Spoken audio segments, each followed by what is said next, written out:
Hello everyone, so Ritik Singh welcome you all on this channel of mine with a new poem that is Far Below Float from the collection Fruit Gathering, which is poem number 12 by Rabindranath Tagore. Okay, so here this poem displays the narrative skill of a poet. Okay, and here he tells a story with a moral from the life of Sikh saint Guru Gobind. Okay, so let's begin the poem. Far below flowed the Jamna, swift and clear above frowned the jutting bank. So it's being talked about Yamuna river, okay, and it's flowing swiftly and very clearly, steep, rocky, black, overlooking the river. मतलब कि वो पत्थर हैं बहुत ऐसे आपको पता है ये रिवर्स में इधर स्टोन्स होते हैं, पेबल्स होते हैं, और सबको क्रॉस करते हुए ओवरलुक करते हुए जो रिवर है वो आगे बढ़ रही है. Hills dark with woods and scarred, where the torrents were gathered around, and they were very swift and powerful river water cuts its path through the forest. और ये जो river है वो फॉरेस्ट को होकर गुजर रही है, फॉरेस्ट के किनारे का ये सीनरी दिखाया जा रहा है. Govind the great Sikh teacher sat on the rock reading scriptures. और जो गुरु गोविंद हैं वो एक पत्थर पे बैठे हुए हैं और वहाँ पे बैठ के स्क्रिप्चर्स पढ़ रहे हैं. When Raghunath, his disciple, proud of his wealth, came and bowed to him and said, I have brought my poor present unworthy of accept. और जब वो पत्थर पर बैठ के स्क्रिप्चर्स पढ़ रहे होते हैं, उनका एक डिसिपल है रघुनाथ, जो कि जिसको अपने पैसे का बहुत घमंड है, वो उनके लिए कुछ लेके आता है एंड देन ही सेज कि ये जो प्रेजेंट है मैं आपके लिए लेके आया हूँ. The saying he displayed before the teacher a pair of gold bangles wrought with costly stones. Wrought means decorated.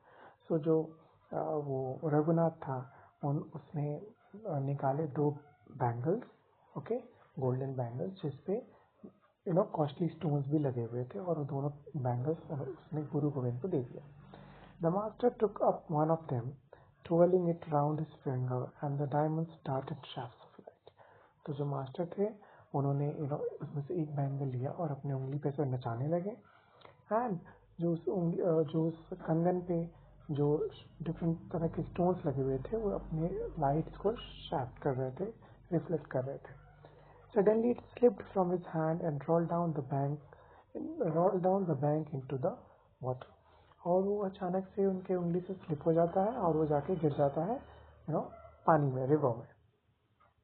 Alas! Screamed Raghunath and jumped into the stream. और रघुनाथ एकदम देख के ओ गॉड, मतलब बैंगल गिर गया, और वो एकदम चिल्ला के तुरंत दौड़ के कूद जाता है नदी में उसको खोजने के लिए. The teacher set his eyes upon his book and the water held and hid what stole and went its way. और जो टीचर हैं वो फिर से पढ़ने लगते हैं अपने स्क्रिप्चर्स, एंड ऑफ कोर्स वो उनको कोई फर्क नहीं पड़ता, और पानी है ऑफ कोर्स बैंगल लेके कहाँ लेके चली जाती है. The daylight faded when Raghunath came back to the teacher, tired and dripping. तो समझ लीजिए कि दिन पूरा बीत गया, वो खोजते रहा रघुनाथ बट उसको नहीं मिला. उसके बाद वो आता है और एकदम वो थका हारा सा और पूरे पानी से गीला हुआ इंसान बन के आता है. Panted and said, panted means हाँफना, बहुत हाँफ रहा था और उसने कहा, I can still get it back if you show me where it fell. मतलब प्लीज अगर आप बता दें कि कहाँ गिरा है तो मैं उसको खोज सकता हूँ. The teacher took up the remaining bangle and throwing it into the water said, it is there. और जो दूसरा बैंगल था वो भी गुरु गोविंद ने फेंक दिया नदी में और कहा वहीं पे गिरा था. तो इस तरह से गुरु गोविंद दिखाना चाहते थे कि मटेरियलिस्टिक थिंग से भी ऊपर दुनिया होती है. मटेरियलिस्टिक थिंग से, मटेरियल वेल्थ से आपको कभी वो हैप्पीनेस या फिर वो स्पिरिचुअल हैप्पीनेस नहीं मिल सकती. So that's all about this poem. Thank you very much.